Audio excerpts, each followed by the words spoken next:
Mom's funeral was held on a cloudy Wednesday in upstate New York, the kind of day where the light itself seemed weighed down by grief. The sky was a uniform slate gray, and a cold drizzle blurred the edges of the church's stained glass windows, letting streaks of watery color fall across the polished wooden pews. The smell of lilies mingled with the faint, damp scent of rain seeping through the church doors, creating a heavy, almost suffocating atmosphere. I had chosen a black silk dress for the service, simple, clean lines, a modest neckline, and long sleeves that grazed my wrists. No labels, no logos, nothing to draw attention, nothing to announce wealth or status. I designed it myself, as I always had, and the fabric was hand-selected for its subtle luster, the kind of silk that catches light in the most understated way. It was a dress that honored Mom without asking anyone to notice me. But Olivia, of course, noticed me immediately. She was standing near the front, impeccably styled from head to toe in designer brands I had once dreamed about but dismissed as frivolous. Her hair was perfect, her makeup precise, her heels clicking with the kind of confidence that demanded recognition. The perfume she wore, an overtly floral, almost sharp scent, cut through the air like an announcement. I am polished. I am important. I am better than you.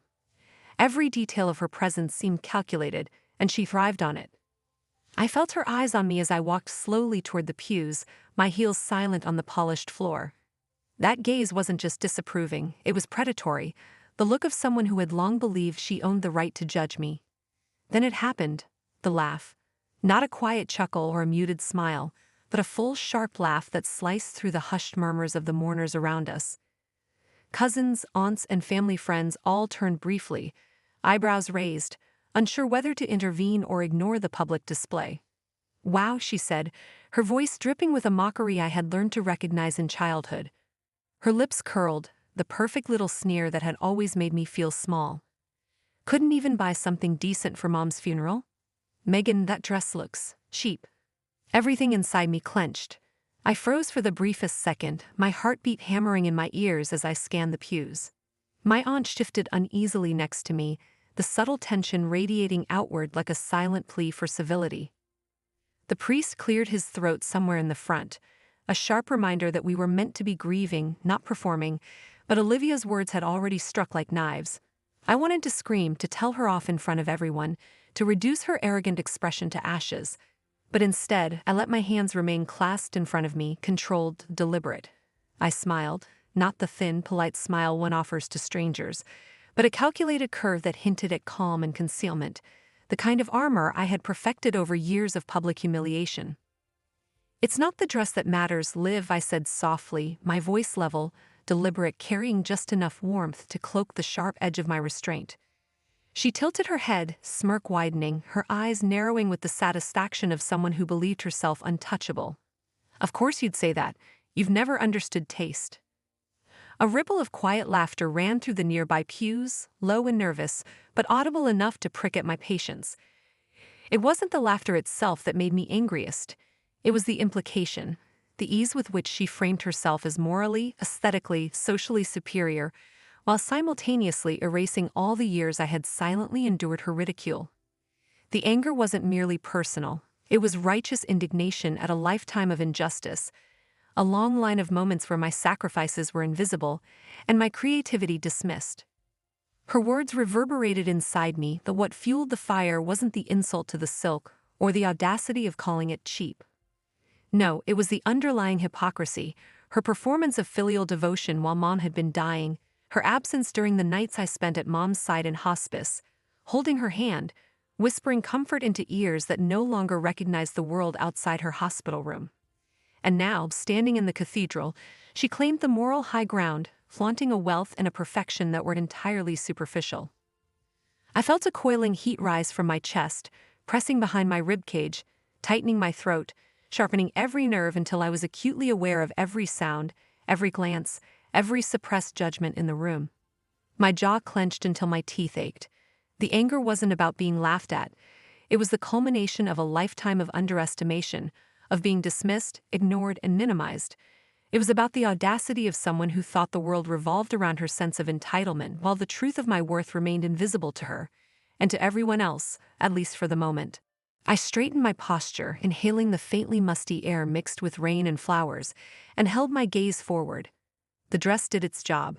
It whispered of control, of composure, of restraint in the face of provocation. But beneath the silk, beneath the careful smile, a storm raged. Anger, sharp and consuming, swirled through me, and I knew that this moment, so public and raw, was merely the opening note of the reckoning that would come. Even in that small, controlled moment, I understood something elemental. The world could laugh, but it could not erase what I had endured, nor the strength I had forged in silence. Olivia had always carried herself with a kind of self-assured entitlement, the way people who never struggled do, the way those who glide through life believing the world bends to their expectations. She was the golden one, the perfect child in every narrative our parents told themselves and anyone who would listen. She went to college, earned degrees that sounded impressive in casual conversation, and landed jobs with impressive titles that sounded like doors to the elite. She dated the kind of men who were celebrated at society parties, men whose wealth and connections made her glow as if the currency itself had rubbed off on her. I, on the other hand, had been the creative disappointment. I was the girl who had dropped out of design school in my junior year, choosing passion over prestige, uncertainty over a predictable paycheck. I had worked night shifts sewing for online boutiques, barely making enough to pay rent, to keep my head above water, while she wore tailored suits to offices I could only imagine in dreams.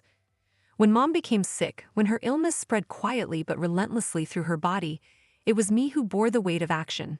I sold my car to cover treatments, negotiated with hospitals, scheduled home care, and sat by her bed during nights that stretched endlessly, holding her hand while she slept in fits of pain, whispering encouragement when the morphine dulled her strength but left her mind lucid enough to understand how fragile everything had become. Olivia, in her world of curated appearances and filtered life updates, sent flowers. Once, and that single gesture had been lauded in the family group chat like a monumental act of devotion, even though she had never called once, never sat in a waiting room, never smelled the antiseptic and fear that clung to the hospital halls. At the funeral, as she pranced forward in her designer dress and perfectly coiffed hair, the world seemed to bend around her as if it existed solely to witness her mourning. She carried herself with that rehearsed, polished sorrow, the type of grief that was performative, like a scene she had memorized from some movie about filial duty. And then she saw me, and everything changed from performative grief to outright cruelty. I had worn that black silk dress, modest, clean, elegant, but it wasn't flashy, it wasn't branded, it wasn't what she deemed acceptable for someone standing beside Mom's casket. When she mocked me, a sneer in her voice sharp enough to cut the silence like a knife, I felt every old wound open again. The laughter, so casual, so gleeful in its judgment, unearthed years of dismissal, years of whispered comments that undermined my ambitions, years of being told my dreams were unrealistic, my choices impractical. I could feel the old sting of humiliation, not as a distant memory, but alive and fiery, coursing through my veins. I looked at her diamond earrings, the ones she had boasted about for years, and my mind went back to the countless times she had mocked me. When I announced at 17 that I wanted to start my own fashion line, she had laughed so loudly it had echoed through the house. "Sure, Megan," she'd said, rolling her eyes, her tone dripping with derision. "With what? Your thrift store sewing machine?" At the time I had smiled, forced the polite chuckle, and tucked my dreams behind a veil of silence. I had no words for her then. The mockery had been too sharp, too public, and my aspirations too fragile. That same sewing machine, the object of her ridicule, had become my foundation. Every late night, every fabric cut, every seam stitched, every prototype designed and discarded, had been powered by a determination she could not have fathomed. While she posted filtered snapshots of her life on social media, celebrated her small victories as though they were the sum of existence, I had been quietly building something extraordinary, a brand, a vision, a future that belonged entirely to me. But at the funeral, at that moment, I did not reveal any of this. There was no vindication to be had in words. She would have scoffed anyway. The room was filled with the weight of grief, the eyes of family and friends trained on the spectacle unfolding, and a confrontation in that space would have seemed both cruel and petty. So I let her have her moment. I allowed her to parade her assumptions, her superiority, her ignorance, believing I was still beneath her, believing that I had nothing to counter her, nothing that could challenge her constructed image of me. And yet, beneath the controlled exterior, pain coiled in my chest. Not merely the hurt of insult, but the accumulation of years spent in shadows, the long, silent record of sacrifice she would never see, the labor of love that no one had applauded. The hurt was deep, personal, intimate. It was the realization that someone could stand so close, so intimate to my life, and remain entirely blind to what had been done, to what had been endured. The anger of injustice and the tenderness of grief intertwined, tightening into a knot that refused to unwind. I smiled at her just barely, the corners of my mouth lifting enough to suggest acquiescence. But the smile was a mask, a barrier, a declaration that her words, her judgments, her laughter would not define me, would not erode the strength I had forged quietly over the years. Pain, yes, but restrained, honed, purposeful. She might believe she was victorious, but she had no idea how much she underestimated me. Every second she lingered in that smug triumph, I cataloged it, etched it into memory, a ledger for the future. Every laugh, every roll of her eyes, every subtle whisper under her breath, they would all matter one day. Not now, not here, not in this room. For now, I allowed the pain to exist, to root itself deep, knowing that it would transform, eventually, into the quiet power of resilience, the kind of strength she could not yet comprehend. A week later, my inbox pinged with a message that made me pause mid-sip of my coffee. The subject line was bland, career inquiry, but the sender immediately froze my chest and stomach in a strange mixture of disbelief and ironic amusement. It was from Olivia. "Hey," it began. Short, casual, deceptively friendly, like a text meant for a cousin or a distant friend. "I'm thinking about a career change. I heard your company's hiring. Maybe you could get me in?" I nearly laughed aloud, though the kitchen was silent except for the hum of the espresso machine. She didn't know. She didn't even know who she was writing to. Not that I could blame her completely. She'd never tried to find out, never even asked my friends or the family, never looked beyond the surface. But the audacity of the message, the casual assumption that I would somehow open a door for her, ignited something fierce inside me. A mixture of suppressed amusement, satisfaction, and a quiet thrill. You see, I had built my empire under anonymity. Maeve Atelier, my brainchild, my lifeblood, my creation born from years of struggle, late nights, and an endless loop of trial and error, had grown into something colossal in just 2 years. Global sales topping $2.4 billion. A roster of A-list celebrities who wore our designs on red carpets and in magazine spreads. A flagship boutique opening in Paris within months. And yet very few people knew that I, Megan Parker, was M. Ray, the mysterious force behind the brand. The mystique had been intentional.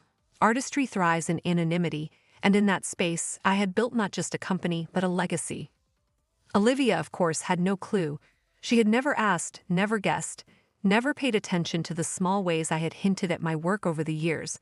Mentions of freelance projects, obscure collaborations, whispered tales of designs being featured online. She didn't care then, she had never cared. And now, here she was, seeking entry into a world she had mocked from the sidelines, as if I were still the girl she had derided at Mom's funeral, the one she assumed would welcome her mediocrity. Her application had landed in the hands of our HR team, as all prospective hires did, and they had flagged it for my attention. It took only a glance at her resume for recognition to wash over me. Olivia's handwriting, her choice of words, the phrasing of accomplishments, there was no mistaking it.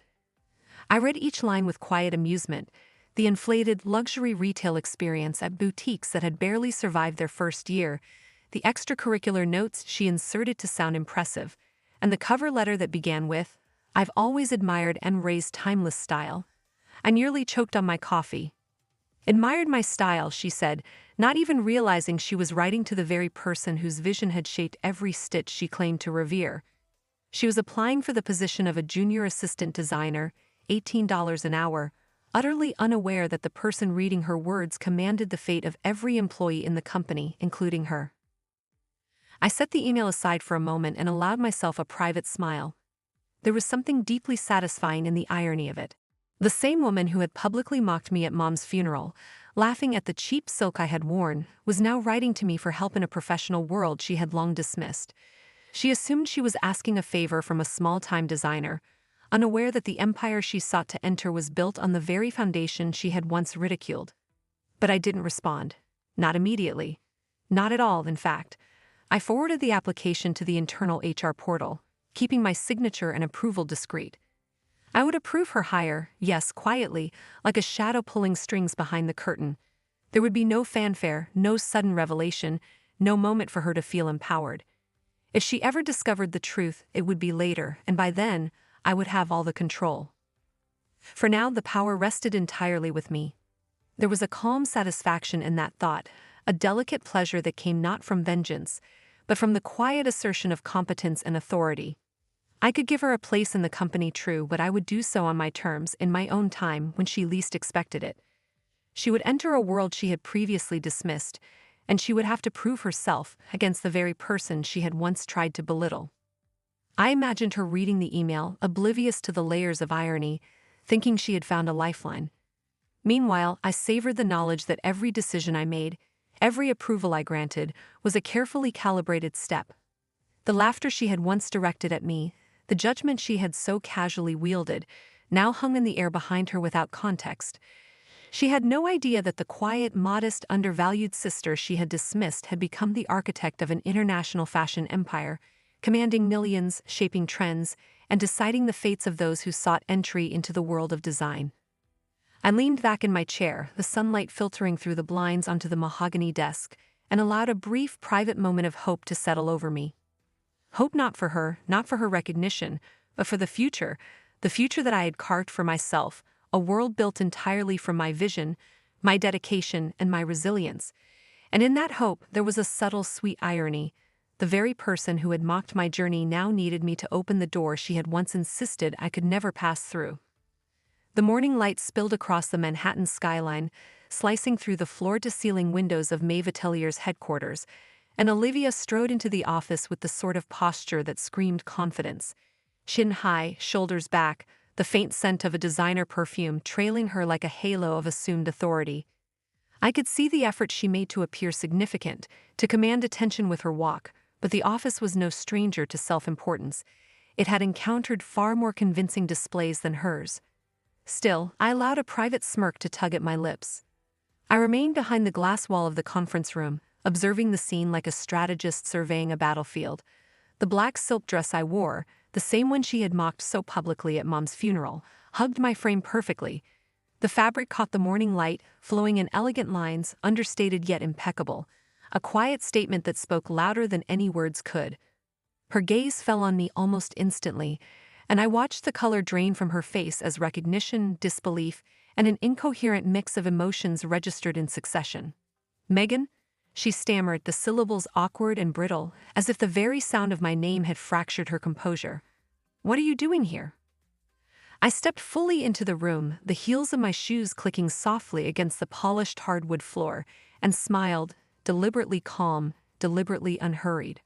"Running the meeting. Welcome to Maeve Atelier." The pause that followed was exquisite. A few seconds stretched into an eternity as her mind raced to connect disjointed dots. The M-Ray logo emblazoned on the wall behind me, the team of designers and assistants gathered around the table, all waiting for me to begin, the hushed reverence that accompanied my presence. Eyes widened, brows lifted, breaths caught in throats. The room had shifted in its energy, bending to the truth she had never anticipated. Her voice, when it emerged, wavered with disbelief, almost a whisper at first. You own this place." I inclined my head once, a subtle acknowledgement, the kind that carries authority without aggression. "And for what it's worth," I added, letting the pause stretch just long enough for emphasis, "that cheap funeral dress you laughed at. It retails for $25,000, custom silk, hand-stitched. You mentioned liking timeless style, right?" The silence that followed was immediate and total. No one breathed too loudly, no one dared interrupt. It was a suspended moment in time, a quiet justice settling over the room like a tangible weight. I watched as her arrogance wavered, as the carefully curated facade of confidence she had carried for decades cracked ever so slightly, revealing the smallness she had always tried to hide behind wealth and performative superiority. Her lips parted, forming words that faltered and fell apart under the reality of recognition. She looked exactly like she had at the funeral, vulnerable, exposed, suddenly minor in the presence of the very sister she had once dismissed, mocked, and underestimated.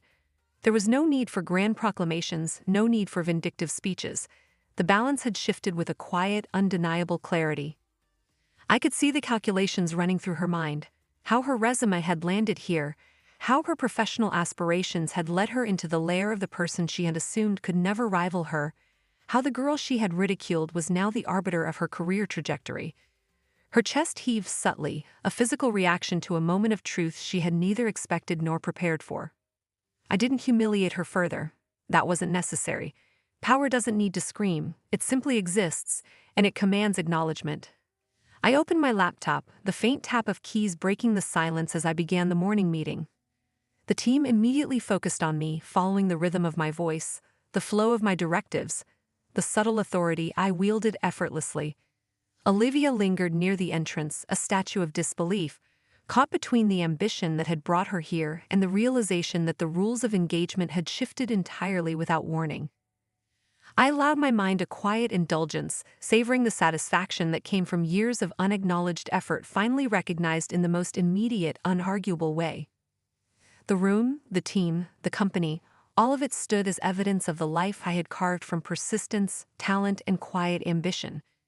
And Olivia, for the first time, understood fully the consequences of underestimating me, the gravity of her assumptions, and the folly of mistaking me for anything less than formidable.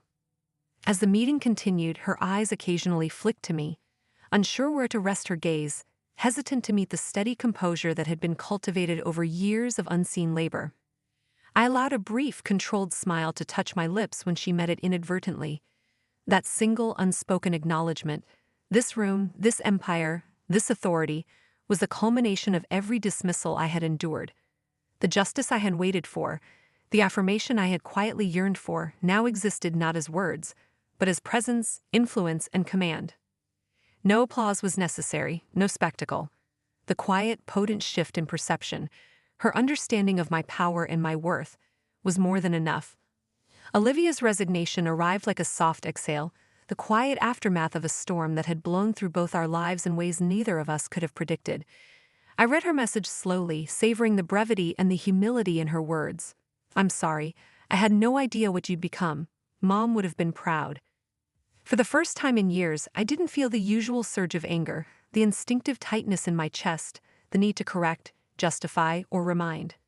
Instead, a calm washed over me, deep and unwavering, the kind of peace that arrives not from victory over someone else, but from a long personal reckoning. It was strange, even disorienting, to realize that the triumph I had once craved, public recognition, the satisfaction of poetic justice, no longer mattered in the way it used to. Success, I understood in that moment, was never about proving Olivia wrong, or about the eyes of anyone who had doubted me. It was about honoring the woman who had believed in me when everyone else had turned away. Mom. I thought back to that rainy Wednesday in upstate New York, the day the church smelled faintly of lilies and damp earth, and I had worn my black silk dress in mourning. At the time, it had been a statement of grief, yes, but also one of resilience. I had walked into that room with a quiet defiance that even I hadn't fully realized, carrying not just my sorrow, but the invisible weight of years spent proving myself, often in silence. The laughter, the mockery, the judgment, Olivia's performance of superiority, had stung, but it had also lit a slow-burning fire beneath me, one that would eventually become the foundation for everything I had built. In those weeks since her resignation, I noticed something subtle shifting within myself. The energy I had spent on anger and resentment, the obsession with others' perceptions, had dissipated, replaced by a focus on creation and legacy. It was an inward turn, a quiet reorientation of values. Every decision I made now carried the weight of intention, not reaction. I designed not to impress, not to avenge, but to celebrate artistry in the memory of a woman who had taught me that diligence, vision, and courage mattered far more than applause. Walking through the studio one morning, I passed a young designer testing a new fabric, the sunlight catching her hair, illuminating her concentration and the tentative pride in her movements. In that instant, I realized that inspiration was contagious, that the energy we put into creation, into thoughtful, precise, careful work, was more powerful than any argument, any correction, any attempt at proving someone wrong. I had learned my lesson not in confrontation, but in quiet persistence, and it radiated outward in ways that were subtle, enduring, and far-reaching. I thought about the women who wore Maeve Atelier dresses, many of whom had no idea who had stitched the seams, who had chosen the silks and satins, who had drawn every line with intention. They moved through the world with confidence, elegance, and poise, and I understood that my work existed to empower them, not to gratify my ego. And in that empowerment, I found a reflection of the lessons Mom had instilled in me: value creation over validation, integrity over pretense, and patience over the fleeting hunger for immediate acknowledgement. The irony of life, I reflected, was that Olivia's brief tenure and abrupt departure were not the story's climax. The real triumph, the deeper revelation, lay in the shift within myself. I had learned that power and success are hollow without perspective, that vengeance and pride are transient, and that true achievement is measured by the ripples of influence we leave behind, not by the reactions of those who once doubted us. I remembered, too, the small, quiet moments that had led to this understanding: the lonely nights hunched over my sewing machine, the first designs that had failed spectacularly, the subtle victories that had gone unnoticed by everyone except me and Mom. These were the threads woven into the fabric of who I had become, far more meaningful than any public acknowledgement or sibling recognition.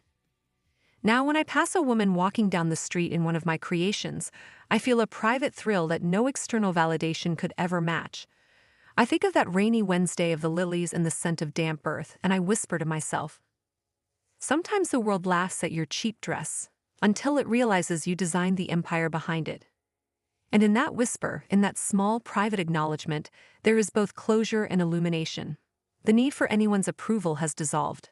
I honor Mom, I honor my journey, and I honor the creative life I have carved out of persistence, passion, and the quiet determination to never stop believing in what I could achieve, even when the world doubted me. That lesson, more than any confrontation, more than any triumph over Olivia, is the true inheritance of my mother's faith in me. And it is enduring, profound, and entirely mine.